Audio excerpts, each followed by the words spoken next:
I never thought my story would begin with blood on my own kitchen floor. Last night, my only son, Nathan Collins, the boy I raised with every ounce of love I had, slammed me against the wall over a bowl of unsalted soup. The impact split my lip, left a ringing in my ear, and painted the tiles with drops of my blood. While I was crouched down, wiping the mess with an old rag, he calmly walked to his room, shut the door, and slept as if nothing had happened, as if striking his 61-year-old mother were as ordinary as turning off a light. This morning, I woke with a body that felt like it had been trampled. Bruises ran up my arms like ugly reminders, and every word I spoke stung from the cut on my lip. But the pain that crushed me most wasn't physical. It was humiliation. Humiliation that the child I sacrificed for, the man I thought I was proud of, looked at me not as a mother, not even as a human being, but as his maid. My purpose in his eyes was reduced to cooking, cleaning, and keeping silent. At 5 o'clock, like every other morning, I forced myself out of bed. When I entered the kitchen, Nathan was already there in his impeccable gray suit, scrolling through his phone, not sparing me even a glance. His voice cut through the silence. Breakfast. Hurry, I've got a meeting. No good morning. No trace of guilt from the storm of fists and insults the night before. Just commands, delivered as if I were staff he could fire at any moment. I cooked exactly the way he demanded. Scrambled eggs with 3 spoonfuls of shredded cheese, 2 slices of toast, and black coffee without sugar. I measured every detail because I knew the danger of imperfection. When Nathan explodes, I am the one who bleeds. And yet, as I set his plate before him, the memory of last night seared my chest.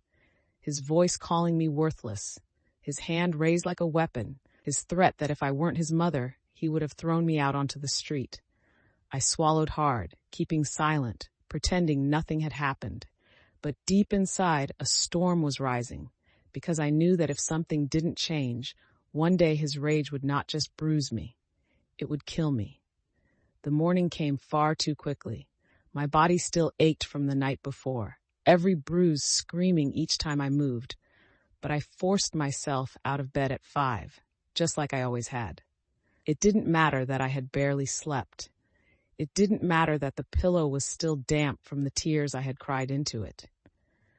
Habit had taken over long ago, years of routine built from being a mother, from being a secretary, from living a life where the world demanded and I complied.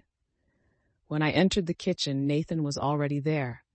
He sat at the table in a gray suit that looked as if it had been pressed by angels, his tie perfectly straight, his hair neatly combed. He didn't look like a man who had beaten his own mother until her lips split open.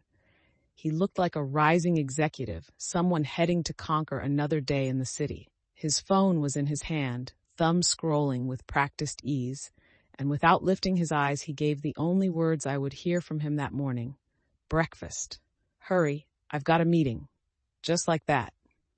No glance at me, no hesitation, no crack in the mask he wore for the outside world.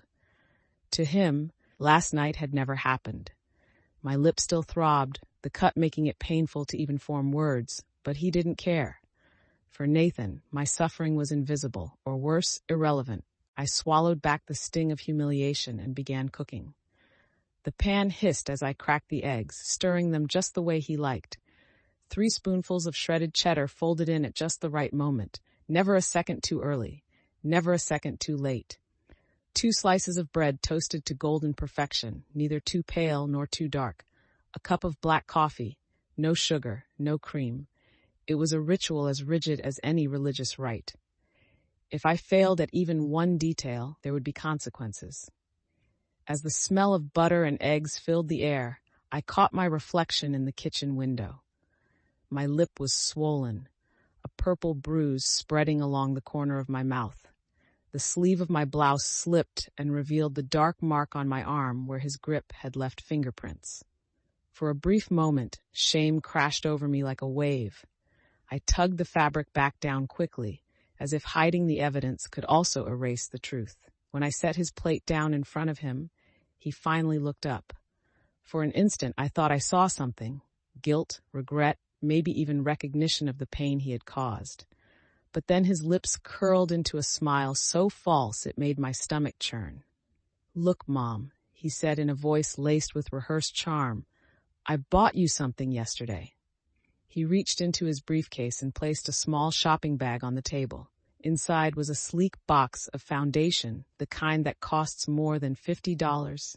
Imported, the kind I could never afford. It's perfect for covering up those little scrapes you got when you tripped last night.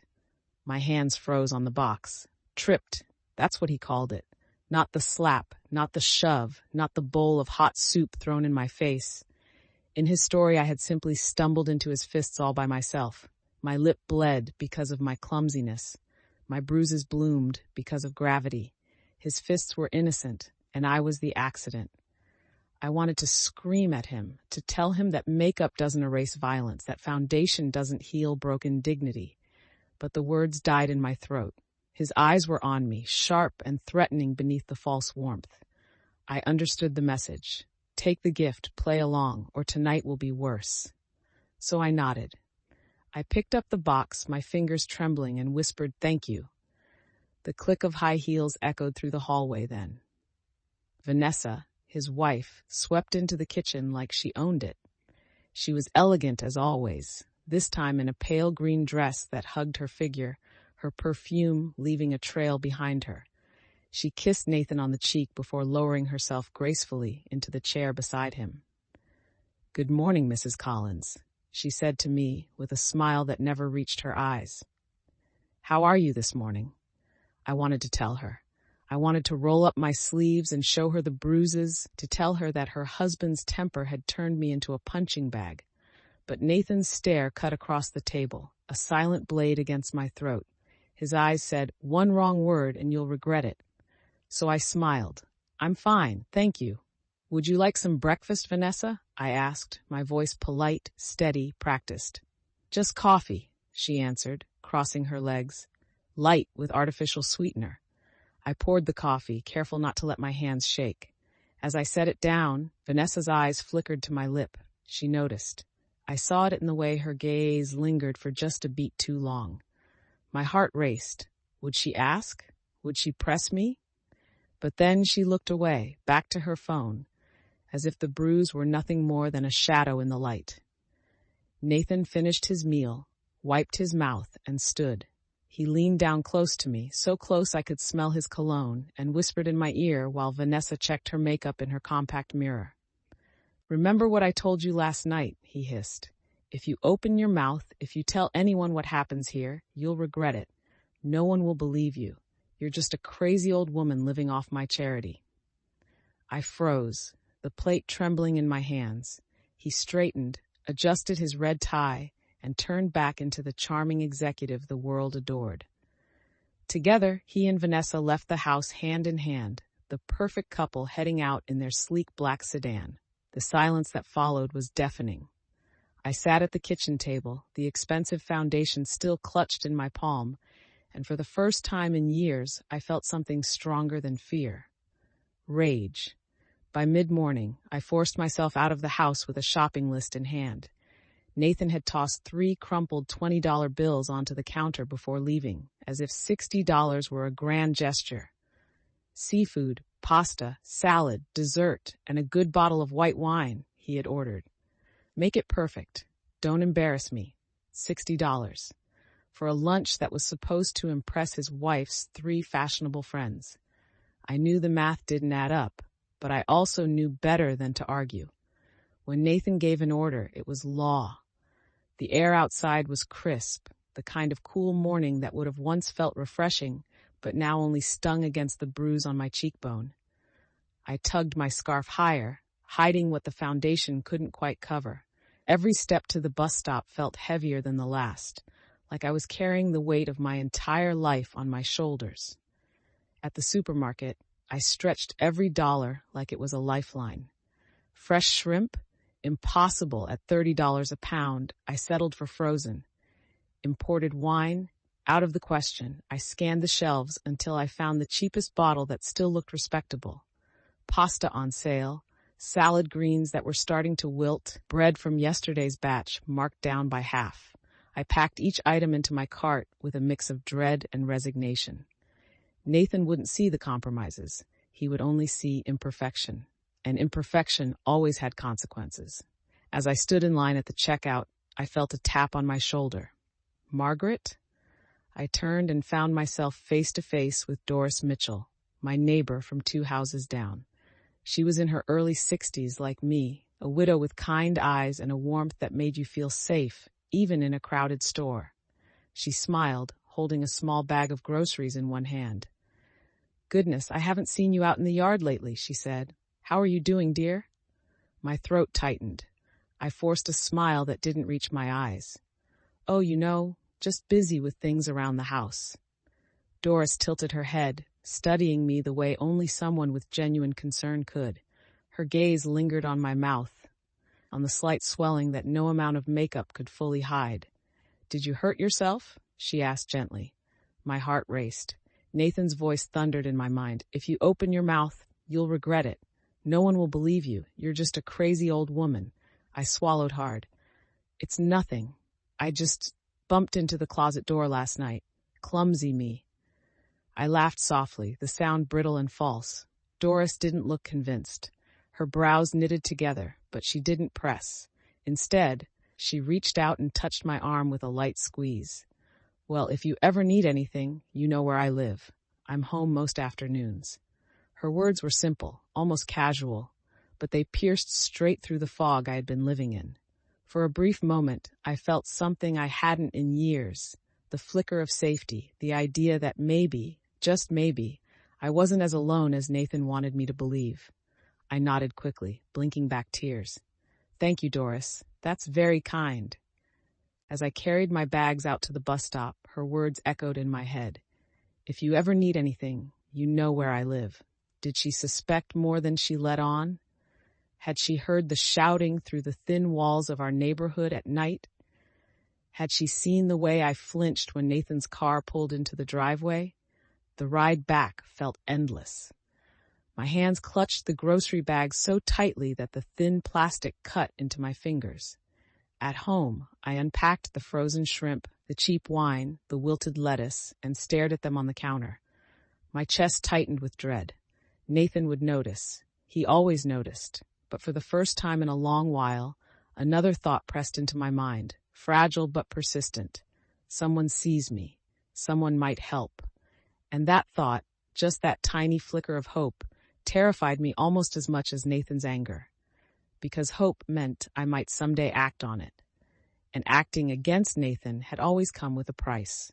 By noon, the table was set as if the president himself were coming.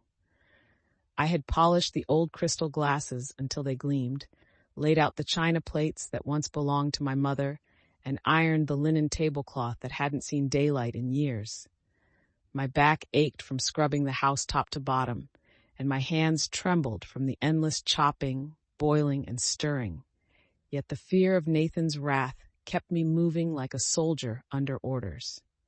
The shrimp pasta simmered on the stove, its smell filling the kitchen, though I knew he would still find something to criticize. The Caesar salad was crisp enough, the bread warm, the tiramisu chilling in the fridge. Every dish had been crafted under the shadow of his threat. "If you embarrass me, you'll regret it." At exactly 12 o'clock, the doorbell rang. My heart leapt to my throat. I wiped my hands on the apron, checked my face in the hallway mirror, foundation holding, bruises hidden, and forced my lips into a polite smile. Then I opened the door. There was Vanessa, radiant as always, wrapped in a pale pink dress that looked like it had come straight from a fashion magazine. Beside her were 3 women, each more polished than the last. Designer handbags dangled from manicured hands, their heels clicking against the hardwood as they stepped inside, leaving the faint scent of expensive perfume in the air. "Margaret," Vanessa said sweetly, her voice dripping with performative warmth, "let me introduce you to my friends from the office. This is Beatrice from Human Resources, Brenda from Marketing, and Evelyn from Legal." The name struck me like a lightning bolt. Evelyn. I looked up, and there she was, my younger sister, my Helen. For a moment, the room spun. It had been over 2 years since we last spoke, a rift born from pride and distance, not malice. Yet here she stood, her eyes widening in recognition, though her face quickly settled into polite neutrality. She understood immediately. Vanessa had no idea Evelyn and I were related, and if Nathan found out, the consequences could be catastrophic. "It's a pleasure to meet you, Mrs. Collins," Helen said, her voice formal, professional, as though we were strangers. But her eyes, those familiar, sharp eyes, studied me with a depth only a sister could have. "Welcome," I managed to say, forcing my voice steady. "Please, come in." We moved into the dining room. I carried plates and poured wine with practiced grace, all the while feeling Helen's gaze follow me. She noticed the stiffness in my movements, the way I avoided Nathan's chair at the head of the table, the faint swelling near my lip that even the foundation couldn't fully disguise. The conversation at the table was light, almost frivolous. Beatrice praised the pasta. Brenda asked about the recipe. Vanessa, proud as a queen, smiled and said, "Mrs. Collins always takes care of everything. It's like having a housekeeper, but better, because she does it out of love." The words sliced through me. A housekeeper. Not a mother, not a woman with dignity, but a servant who worked for free. I kept my smile in place, but my chest burned. Helen cleared her throat, redirecting the conversation. "And what did you do before retirement, Mrs. Collins?" she asked, her tone carefully casual. For the first time in years, I felt a flicker of pride. "I worked as an executive secretary at Whitmore and Associates, a law firm downtown. I spent 40 years there." Helen's eyes lit up. She knew the firm well. It was prestigious, the kind of name that commanded respect. "Impressive," she said. "You must have met some very important people." "I did," I replied, and my smile this time was real. "Judges, lawyers, prosecutors. Mr. Whitmore used to say I was indispensable." Vanessa shifted uncomfortably in her seat. She didn't like me having attention. She cut in quickly. "Well, now Mrs. Collins is enjoying her retirement. Nathan takes care of everything, her finances, her needs. He's such a responsible son." Helen's eyes locked onto mine at those words. She knew me too well. A woman who had managed legal files for decades didn't suddenly need her son to handle her pension. I felt the silent question in her stare. "What's really happening here, Maggie?" As the women sipped wine and laughed over weekend plans, I kept moving back and forth from the kitchen, clearing dishes, serving tiramisu. Helen followed me once, offering to help. In the privacy of the kitchen, she lowered her voice. "Are you okay?" she whispered, using my real name for the first time that afternoon. For a second, my facade crumbled. I wanted to collapse into her arms, confess everything, beg her not to leave me alone in this hell. But before I could speak, the sound of keys turning in the front door made my heart stop. Nathan was home early. I snapped back into character. "I'm fine," I said quickly, forcing a smile. "Just a little tired." Nathan entered the dining room with that flawless smile he reserved for guests, kissing Vanessa's cheek and greeting the women like a charming host. He placed a heavy hand on my shoulder as if to show affection, but his fingers dug in hard enough to make me wince. "She's the best mother in the world," he said proudly, while his grip on me was nothing short of a warning. The guests finished dessert and gathered their purses. Beatrice and Brenda left first, thanking me for the meal. Helen was last. At the door, she reached for my hand. "It was a pleasure to meet you, Mrs. Collins," she said loudly enough for Nathan to hear. But then she leaned closer, her lips brushing my ear. "We'll see each other soon." Her words sent a shiver down my spine. For the first time in years, I felt a glimmer of hope. Someone had seen me, someone who knew me, someone who might save me. The house was finally quiet after Vanessa and her friends left. I stood in the kitchen, surrounded by dirty plates and wine glasses, my body heavy with exhaustion. Every joint ached, every muscle screamed, but it wasn't just the work that had drained me. It was the performance. Hours of smiling, serving, pretending, hours of swallowing the rage that threatened to choke me. I had just begun scraping plates into the trash when the phone rang. The number flashing on the screen was unfamiliar, but something in my chest told me to answer. "Mrs. Collins?" a man's voice asked, calm and professional. Yes, this is she. My name is Robert Jennings. I'm the senior accountant for Sterling & Co., the firm where your son Nathan works. I apologize for calling you at home, but I need to speak with you urgently about some irregularities involving your bank account. My stomach dropped. My bank account? I don't understand. I'd rather not go into details over the phone, he said. Could you come to the office this afternoon? 3 o'clock if possible. It's very important. I gripped the receiver tighter. My instinct was to refuse, to keep my head down, not to draw attention. That was how I had survived the last 3 years. But there was something in his tone, something serious and heavy, that told me this wasn't a request I could ignore. Yes, I whispered. I'll be there. When the call ended, I stood frozen in the kitchen, the weight of dread pressing down on me. What could Nathan possibly have done with my account? He had taken control of my pension, yes, but to involve his company? My pulse quickened. I glanced at the clock. 2:15. If I left right away, I could make it. Nathan wouldn't be home until evening. It was my only chance. I grabbed my purse, shoved my ID and checkbook inside, and slipped out the door like a fugitive. The bus ride downtown felt endless, every stoplight stretching into eternity. My mind spun with questions I didn't dare answer. When I finally stepped into the lobby of Sterling & Co., the building's sheer scale made me feel smaller than ever. Glass walls, marble floors, polished chrome. This was Nathan's world, sleek and powerful, so different from the crumbling dignity of my kitchen. I had never been here before. He had always kept his professional life far away from me, as though ashamed to be connected. The receptionist, a young woman with a perfect smile, directed me to the 18th floor. My knees shook as the elevator doors opened to reveal a hallway lined with framed awards and photos of suited executives shaking hands with politicians. At the end of the hall, a man in his 50s stood waiting. "Mrs. Collins?" he asked, extending his hand. "I'm Robert Jennings. Please come in." His office smelled faintly of coffee and paper, stacks of files neatly arranged across his desk. He gestured for me to sit, then opened a folder. "Ma'am," he began, his tone respectful but firm, "we've discovered something very troubling. Over the past 6 months, significant sums of money, over $50,000, have been diverted from company accounts. Those funds were transferred first to your son's personal account, and then almost immediately into a joint account that carries your name." The words hit me like a physical blow. "That's impossible," I stammered. "I don't even manage my own account. Nathan handles everything. I never authorized any transfers." Jennings nodded slowly, as if he had expected that answer.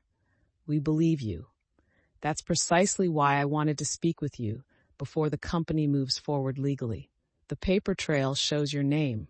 On record, you look like an accomplice. If we don't clarify your lack of involvement, you could be held responsible." I shook my head violently. No, I don't know anything about this. I gave him access because he told me it was safer that way. I thought he was helping me." Jennings slid the documents across the desk. Lines of numbers blurred before my eyes. Account numbers, dates, amounts. $3,000 here, $7,500 there, all ending in my account. "Your son is using you, Mrs. Collins," Jennings said softly. "And unless you file a formal statement declaring that these transfers were made without your knowledge, the company will have no choice but to implicate you in the fraud." I felt the room tilt. My hands clutched the folder as if it might anchor me. My own son. Not only the bruises, the insults, the threats, but now theft. And not just theft, but theft that made me his shield, his cover. What will happen to him?" I asked, my voice breaking. "If the evidence holds, he will face charges of corporate embezzlement and misuse of financial accounts. It could mean 5 to 10 years in prison. The floor might as well have opened beneath me. For 35 years, I had lived for Nathan, sacrificed for him, endured his cruelty because I thought I had no choice. But this was bigger than bruises and broken porcelain.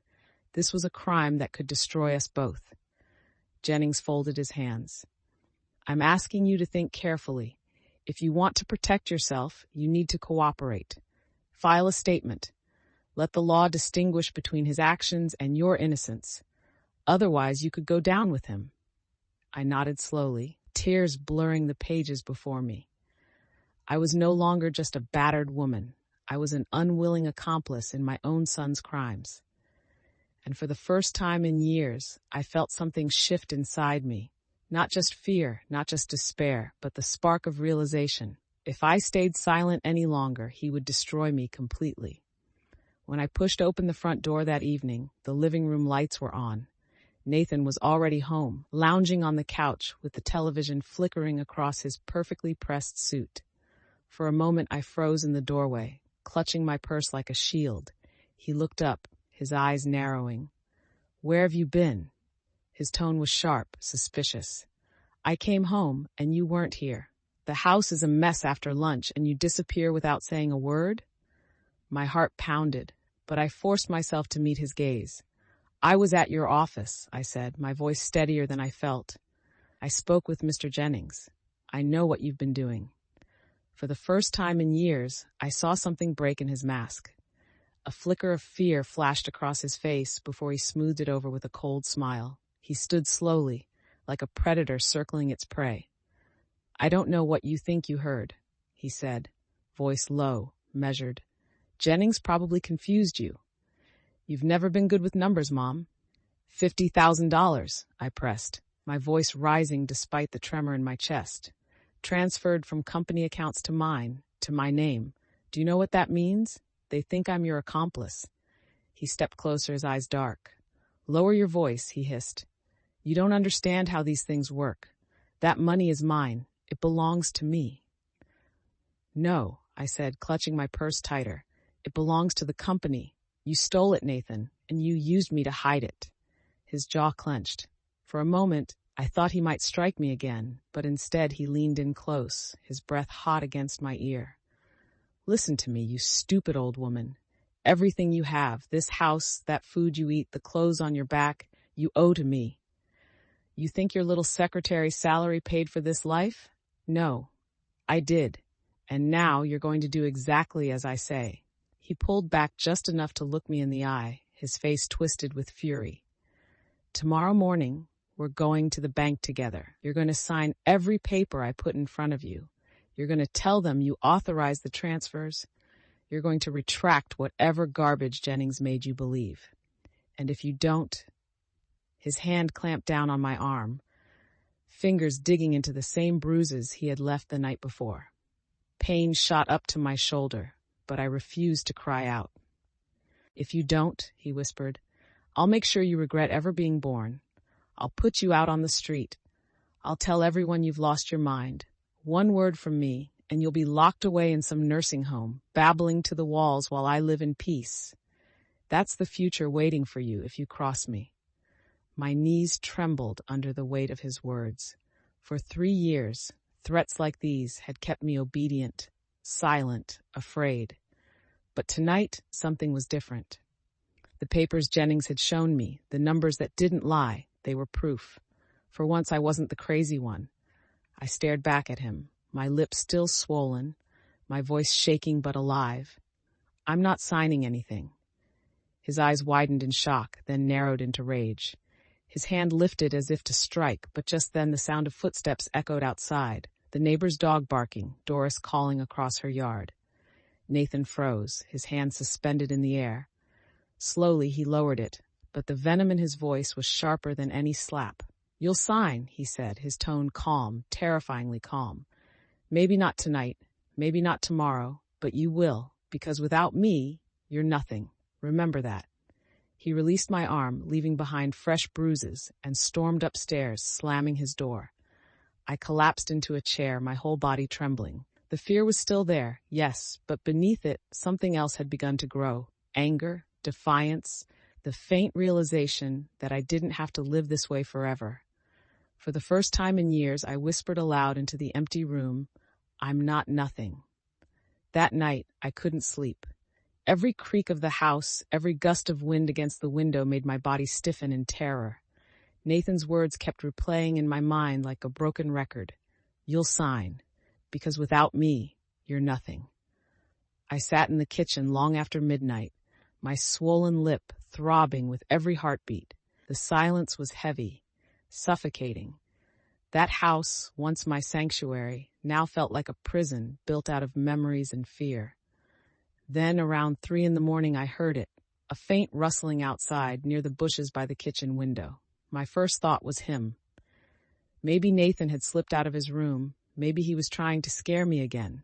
My heart pounded as I tiptoed to the window, pulling back the curtain just a fraction. What I saw wasn't Nathan. It was Doris, my next-door neighbor. She was crouched low in her robe and slippers, her silver hair tied back, holding something in her hands. For a terrifying second, I thought she had caught me spying. But then I realized what she was doing. She was setting up a small device, tucking it carefully into the hedges that overlooked my kitchen. A camera. I froze. Part of me wanted to fling the door open and beg for her help. Another part of me hesitated. What if Nathan saw? What if he discovered what she was doing and turned his fury on her too? Doris glanced around nervously before finishing her work. She adjusted the angle of the lens, checked a tiny screen that glowed in her palm, then nodded to herself. She was recording. She had suspected. She knew. When she finally stood and slipped back into her yard, my eyes filled with tears. Not of sadness this time, but of relief. For years I had carried this nightmare alone, thinking no one could possibly see past the mask my son wore in public. But Doris had seen. She had heard, and she had acted. The next morning, Nathan came downstairs earlier than usual. His tie was perfectly knotted, his smile forced but radiant, as though he were rehearsing for an audience only he could see. "Good morning, Mom," he said in that unnervingly sweet tone, pouring himself coffee. "I hope you're ready for our little trip to the bank." I tried to answer, but my throat was dry. My eyes flicked to the window, to the hedges where I knew Doris's camera was hidden. For the first time in years, I felt like I wasn't entirely powerless. There was another witness now, an eye that couldn't be silenced or intimidated. Nathan leaned close, his voice dropping to a whisper. "Remember, one wrong word and you'll lose everything." His hand brushed my shoulder, deceptively gentle. But I didn't flinch this time, because I knew someone else would see. Someone else would know. When he left for work, the house felt strangely lighter. I stood by the window for a long while, staring at the spot where the tiny lens was hid. "This is more than enough to open a case," she said finally. "Domestic abuse, financial exploitation, blackmail, even obstruction of justice, given his threats about the company theft. Mrs. Davis, if you're willing, we can move forward today, but I need you to file a formal complaint." The word complaint echoed in my head like a drum. Filing meant no going back. Filing meant Nathan's mask would shatter. Filing meant war. I closed my eyes, took a trembling breath, and whispered, "Yes, yes, I'll do it." Brenda gave me a small but powerful nod. "Good. Then today is the first day of your freedom. While you fill out the paperwork, I'll coordinate with the police to have him arrested. Don't worry, he won't see it coming." As I signed the forms with a pen that felt heavy as iron, I realized my hand wasn't shaking anymore. For the first time in years, I was taking back my life. By the time Doris dropped me back at her house that afternoon, my body felt like it had been wrung out. The complaint was filed. The police had the recordings. The die was cast. I should have felt relief, but instead my chest was tight with dread. Nathan would be home soon. He would notice my absence, my defiance, and if the police didn't act quickly enough, I shuddered to think what he would do. At 10:15 a.m., Brenda's phone buzzed.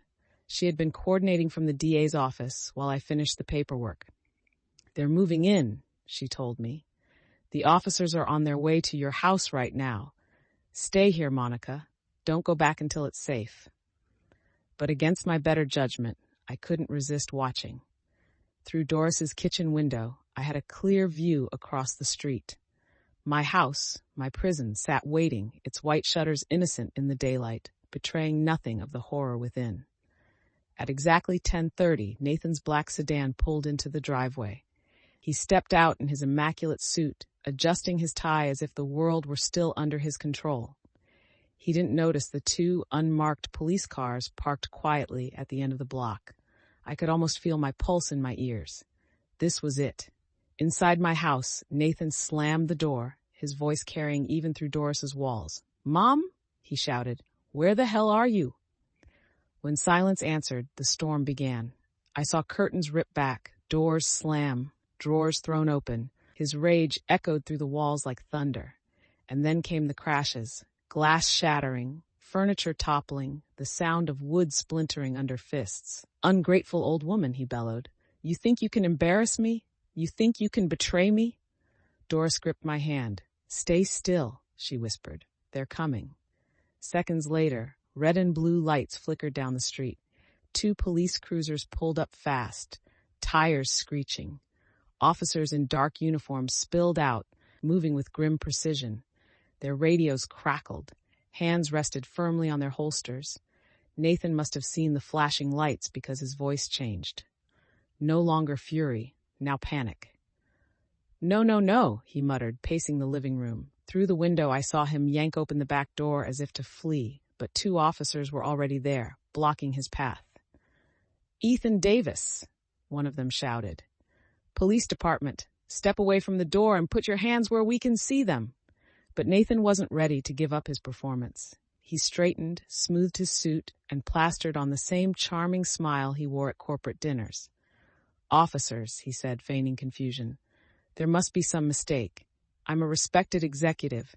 My mother she's not well. She imagines things. This is a misunderstanding." The officer at the door didn't even blink. "We have recordings, Mr. Davis. Threats. Financial documents. You're under arrest for domestic abuse, financial fraud, and obstruction of justice. Turn around now." For a moment, I thought he might comply, but then the mask dropped.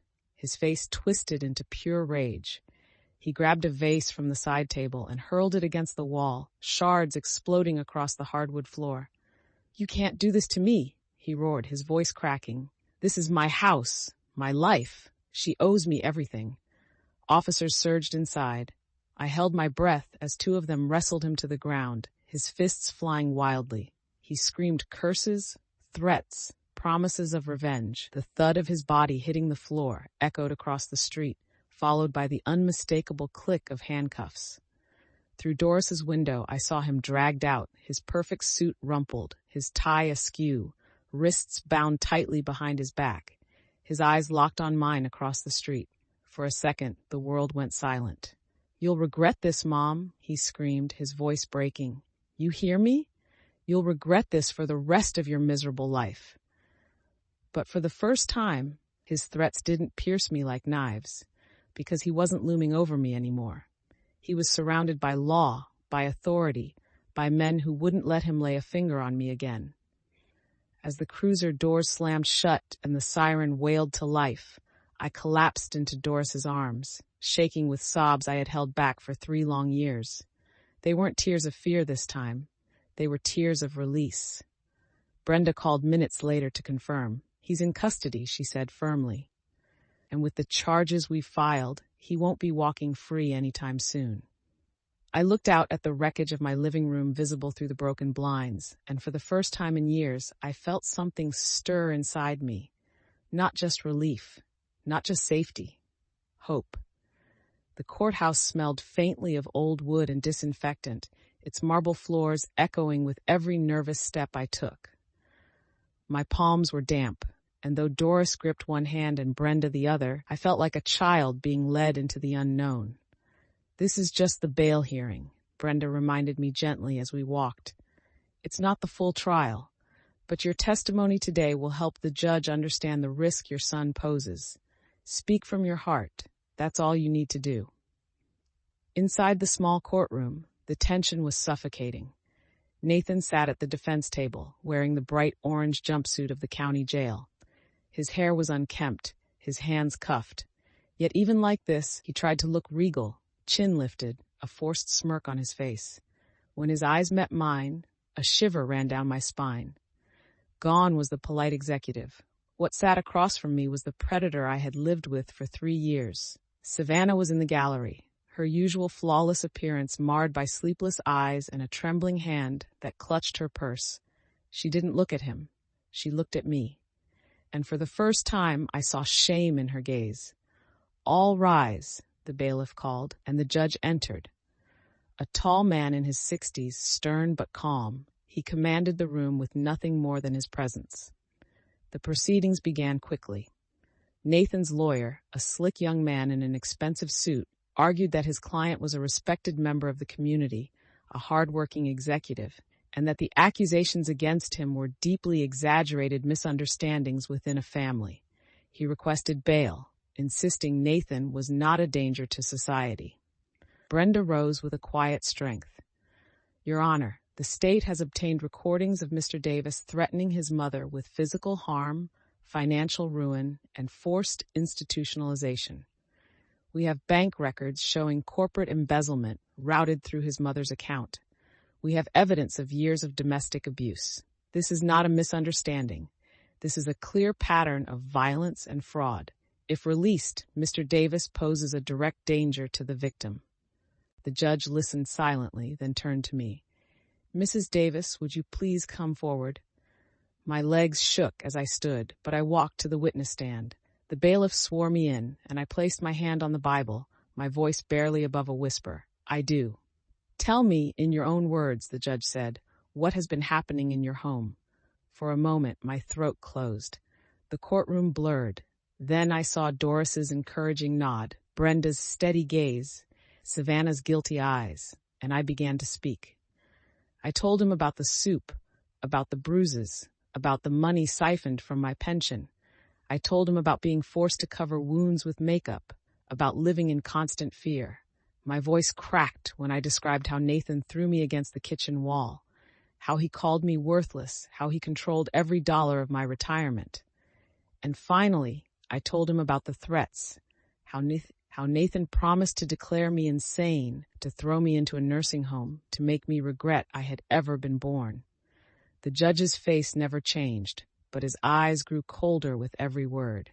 "Thank you, Mrs. Davis," he said when I finished, my cheeks wet with tears I hadn't realized were falling. "You may step down." Then he turned his attention to Nathan. "Mr. Davis, the evidence against you paints a very troubling picture. Domestic abuse, financial exploitation, corporate fraud, and threats of retaliation. Your request for bail is denied. You will remain in custody until trial." The gavel struck once, echoing like thunder. Nathan shot to his feet, his face twisting with fury. "This is a lie," he shouted, pointing at me. "She's crazy. She's been crazy for years. You can't keep me locked up because of her delusions." 2 deputies grabbed his arms, forcing him back into his chair. He struggled, his voice rising to a roar that shook the walls. "You'll regret this, Mom? Do you hear me? You'll regret every second you let them lock me up." The judge banged the gavel again. "Enough, Mr. Davis." But Nathan didn't stop. His threats echoed down the hallway, even as deputies dragged him away in chains. I sat frozen in my seat, my whole body trembling. But beneath the terror, something new flickered, a fragile but undeniable relief. The court had heard me. The law had seen him for what he truly was. As the courtroom emptied, Savannah approached me. Her voice was soft, almost broken. "Mrs. Davis," she whispered, I'm sorry." She didn't say more, but the look in her eyes told me she had finally seen the man behind the mask. That afternoon, for the first time in years, I walked out of a courthouse with my head high. Nathan was no longer free to haunt me every night. For once, the bars were around him, not me. The courthouse hallways were still buzzing after the hearing. Lawyers in suits hurried past, clerks carried stacks of files, and the hum of whispered conversations echoed off the marble walls. But all I could hear was the ringing of the judge's gavel and Nathan's voice, spitting venom as deputies dragged him away. "You'll regret this, Mom." Even now, safe among strangers, his words still made my stomach knot. I leaned against the cool stone wall, trying to steady my breath. Doris rubbed my back gently, whispering, "It's over for today. He's not going anywhere." That was when I saw her. Savannah stood across the hall, her heels clicking softly as she walked toward me. Her perfect posture was gone. Her shoulders slumped, her eyes swollen and red. She looked less like the polished executive's wife I had known and more like a frightened girl. "Mrs. Davis," she said, her voice trembling. Brenda immediately stepped in front of me, her tone sharp. "Not today, Savannah. If you're here to defend him, you can speak to his lawyer." But Savannah shook her head quickly. "No, I'm not here for him. I'm here for her." Her gaze locked on me, and for the first time since we met, I saw something real in her eyes. Not the plastic smile, not the calculated charm, shame and regret. I hesitated, unsure what to say. For years, she had played along with Nathan's game, pretending not to see my bruises, laughing at his side while I shrank into silence. "I need to apologize," she whispered. "I knew something was wrong. I heard the shouting. I saw the way you flinched when he raised his voice.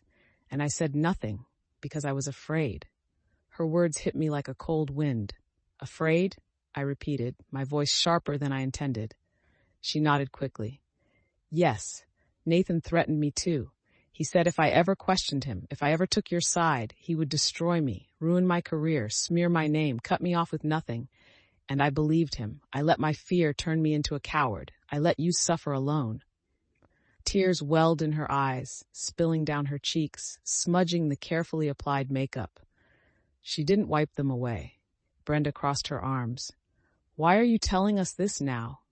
Savannah straightened slightly, her voice gaining strength. "Because I can't do it anymore. Yesterday, after they arrested him, I went through his office at home. I found documents, bank statements, forged contracts. He wasn't just stealing from the company. He was stealing from me, from our joint account. Everything I thought we built together was a lie." She turned to me, her hands trembling. "I've already spoken to a lawyer. I'm filing for divorce, and I'm going to testify against him. Not just about the money, but about everything I saw in your house, the bruises, the threats, the way he controlled you. I should have spoken up earlier, Mrs. Davis. I should have been brave.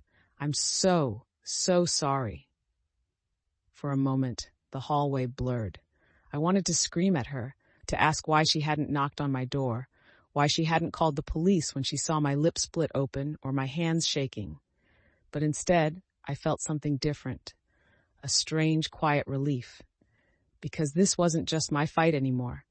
"You can't erase the past," I said softly, my voice hoarse, "but you can help make sure he never hurts anyone again." Savannah nodded firmly. "I will. Whatever the DA needs, I'll do it. I won't let him silence me anymore." Brenda studied her for a long moment, then gave a small nod. "If you're serious, we'll arrange a formal statement. But understand this. When you testify, Nathan will come after you too. Are you ready for that?" Savannah's eyes flickered with fear, but she lifted her chin. "I've lived in fear long enough. He doesn't get to control me anymore." For the first time, I believed her. As we walked out of the courthouse, the late afternoon sun spilled across the steps, warm against my face. For years, I had walked those stairs alone in my mind, carrying the weight of secrets and shame. But today, Doris held one arm, and Savannah walked quietly on the other side. For the first time in a long time, I wasn't just someone's victim. I was part of a fight, and I wasn't fighting alone. 2 days after the bail hearing, Brenda called me with unexpected news. "Monica," she said, her voice brisk but kind, "the executives from Northern Business Corporation, Nathan's company, want to meet with you. They've completed an internal investigation, and it involves your bank account. But don't worry, this isn't about blaming you. Quite the opposite." My stomach clenched. After everything, I wasn't sure I had the strength to walk into another office, to sit across from men in suits who might look at me as if I were guilty. But Brenda insisted it was important. Doris came along, holding my hand, as we entered the sleek downtown building. The lobby was all glass and steel, cold and intimidating. A receptionist led us to the 18th floor, where we were ushered into a conference room with polished oak tables and leather chairs. Waiting inside was a man in his 50s with silver hair and sharp blue eyes. "Mrs. Davis," he said, standing to greet me with a firm handshake. "My name is Raphael Miller. I'm the Chief Financial Officer here. Please sit." His tone was formal, but there was something warm beneath it, a respect I hadn't felt from anyone in years. Brenda sat beside me as Raphael opened a thick folder. First, I want to apologize. Nathan's actions were reprehensible, not just toward you, but toward this company. We should have caught the irregularities sooner. For that, I am truly sorry. I nodded stiffly, not trusting my voice. Raphael continued, flipping through documents. Our investigation shows that over the last 2 years, Nathan embezzled more than $130,000 from company accounts. To disguise his theft, he funneled the funds into your joint account before withdrawing them in cash. That's why your name appears in our records. I felt the blood drain from my face. So, you thought I was helping him? At first, yes, Raphael admitted, his expression softening. But after reviewing the recordings provided by Miss Carter, it's clear you were another victim. You had no control over your finances. He manipulated you into signing documents you didn't understand. Legally, you are not responsible for the stolen funds. The knot in my chest loosened, though my hands still trembled in my lap. But here's why I asked you here, Raphael went on. We want your cooperation during Nathan's trial. Your testimony, combined with our financial records, will ensure he faces the full weight of justice. And in recognition of the suffering you've endured, both as a victim and as someone whose name was nearly tarnished, we want to make amends. He slid a single sheet of paper across the table. On it, I saw a figure written in neat black ink. $20,000, compensation for damages. I blinked, stunned. 20,000? For me? Raphael nodded, as acknowledgement of the hardship caused by Nathan's actions and our delay in uncovering them. This is not charity, Mrs. Davis. It's restitution. Money you should never have lost to begin with. Tears burned in my eyes. For years, I had lived on scraps of my own pension, $20 a week, like a child with an allowance, while Nathan wore suits worth more than my monthly income. Now, here was someone handing me a check that represented not just money, but validation. Proof that I wasn't invisible. There's more, Raphael added, his voice gentler now. We reviewed your work history, 40 years as an executive secretary at Sullivan and Associates, impeccable references. We could use someone like you to help rebuild the damage Nathan caused here. If you're willing, we'd like to offer you a consulting position. $4,000 a month, flexible hours, health benefits. It's yours if you want it. My breath caught in my throat. At 61, I had thought my working life was long behind me. I had imagined the rest of my days would be spent in quiet decline, cleaning up after a son who despised me. And now, against all odds, a door had opened. I looked at Brenda, who gave me an encouraging nod. I looked at Doris, whose proud smile told me everything I needed to know. Then I looked back at Raphael. I don't know if I'm ready, I admitted honestly, but I know I can't keep living the way I was. So yes, I'll do it. For the first time in years, I felt something lift inside me. Hope wasn't just an idea anymore. It was a check in my hand, a job offer on the table, a future that belonged to me. I thought jail bars would silence him. I thought for once I could breathe without the weight of his shadow. But a week after the compensation meeting, an envelope arrived at Doris's house with my name scrawled across it in Nathan's familiar handwriting. Inside was a letter. Dear Mom, enjoying your little victory? I bet you feel powerful now, sitting on your pile of blood money, pretending you're innocent. But you and I both know the truth. You're no saint. You have secrets. Remember the Williams case 15 years ago? The files you reorganized for Mr. Sullivan? The memos you conveniently removed? I found copies, Mom. If I hand them to the DA, you'll be the one in prison for obstruction of justice. 61 years old, rotting behind bars. That's the future waiting for you if you don't fix this. The paper slipped from my hands as if it were on fire. My knees buckled, and Doris had to catch me. The past I had buried, the mistakes I thought forgotten, had been dug up and sharpened into a weapon. Nathan might be behind bars, but his chains were wrapped tightly around me still. The letter left me shaking for hours. I couldn't eat, couldn't sleep. My mind kept circling back to those long nights at Sullivan Associates, to the memos I'd been told to tidy up, to the documents I never questioned. What if Nathan was right? What if I had unknowingly crossed a line all those years ago? Brenda came over that evening. The letter spread across her desk like evidence in a trial. She read every word, her brow furrowing deeper with each line. "This is blackmail, plain and simple," she said, her voice steady. "But we need to know if there's truth behind it. Did you knowingly alter those files?" I shook my head desperately. "No, I thought I was just following instructions. I didn't understand the implications." Brenda leaned back, thoughtful.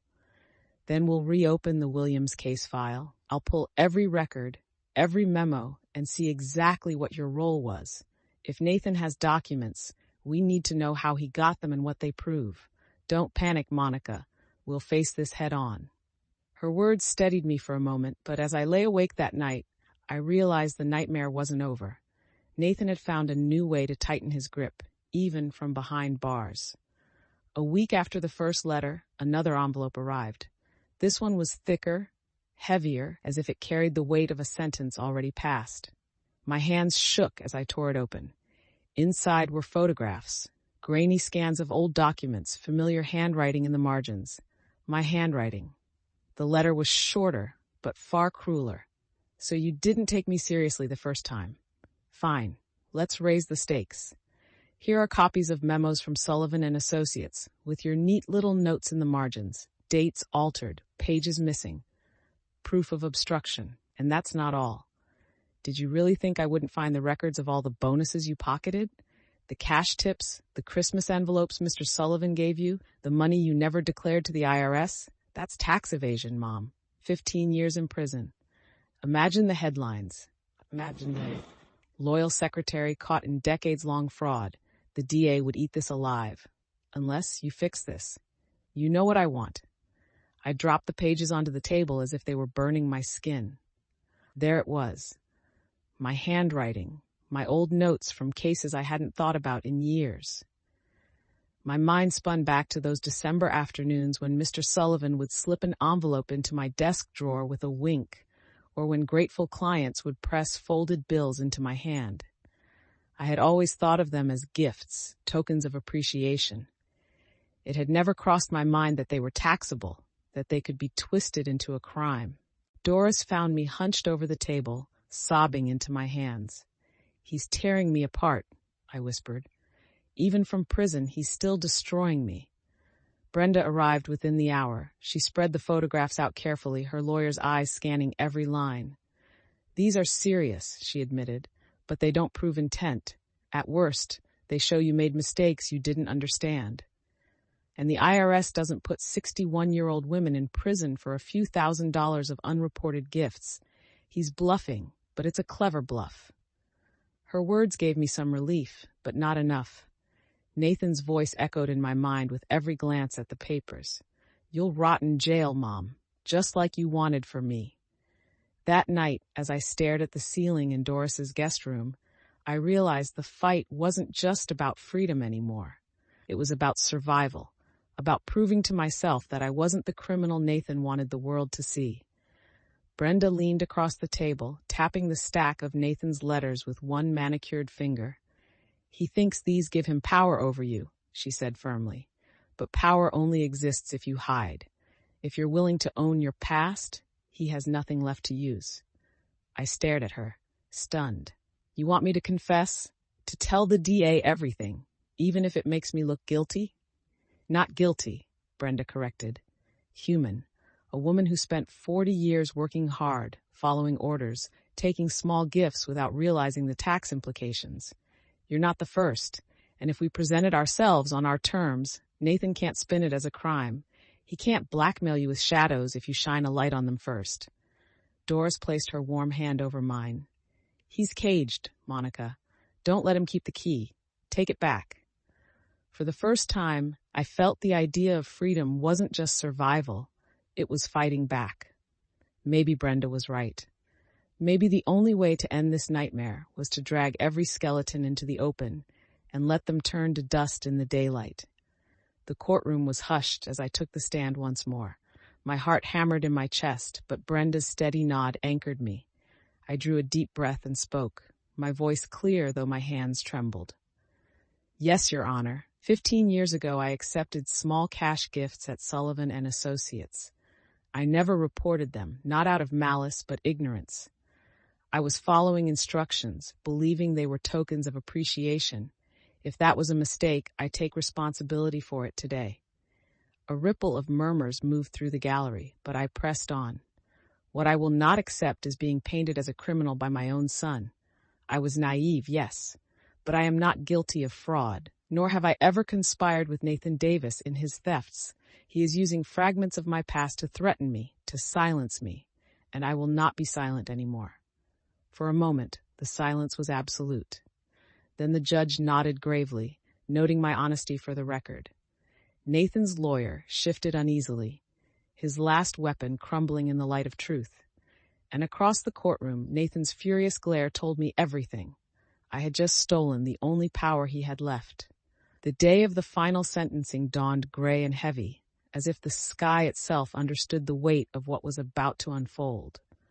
The courtroom was packed, reporters scribbling in their notepads, company executives watching from the benches, neighbors whispering in the back. And at the center of it all sat Nathan, his orange jumpsuit stark under the fluorescent lights, his once polished arrogance now reduced to bitterness. The judge's voice rang steady as he recounted the charges: corporate embezzlement, financial fraud, domestic abuse, threats of retaliation. Each word was like a stone stacked onto Nathan's shoulders. The evidence was overwhelming.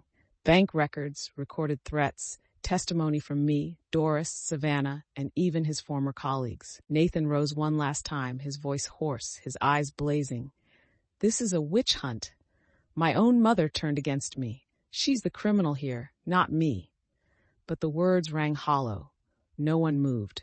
No one believed him anymore. The judge's gavel struck like thunder. Nathan Davis, for your crimes, this court sentences you to 12 years in state prison. You will serve your time without parole. The sound echoed through the chamber. Nathan's face drained of color, his hands gripping the table as deputies stepped forward to escort him away. He turned to me, his glare sharp as knives, but for the first time, I did not flinch. His words, his rage, his threats, they no longer had chains strong enough to hold me. When the doors closed behind him, a hush fell. Then, slowly, I breathed, really breathed. For the first time in years, the air filled my lungs without fear. Outside the courthouse, the sun finally broke through the clouds. Doris hugged me tight, Savannah stood beside me with tears in her eyes, and Brenda smiled with quiet pride. For once, I wasn't the broken woman cleaning up after everyone else. I was a survivor, standing on the steps of justice with my head held high. That night, I returned not to a prison of a house, but to a home I was free to rebuild. The scars on my body would fade, the bruises would heal. The memories would linger, yes, but so would something stronger. The knowledge that even in my darkest hour, I had found the courage to fight back. And in that knowledge, I found the beginning of a new life.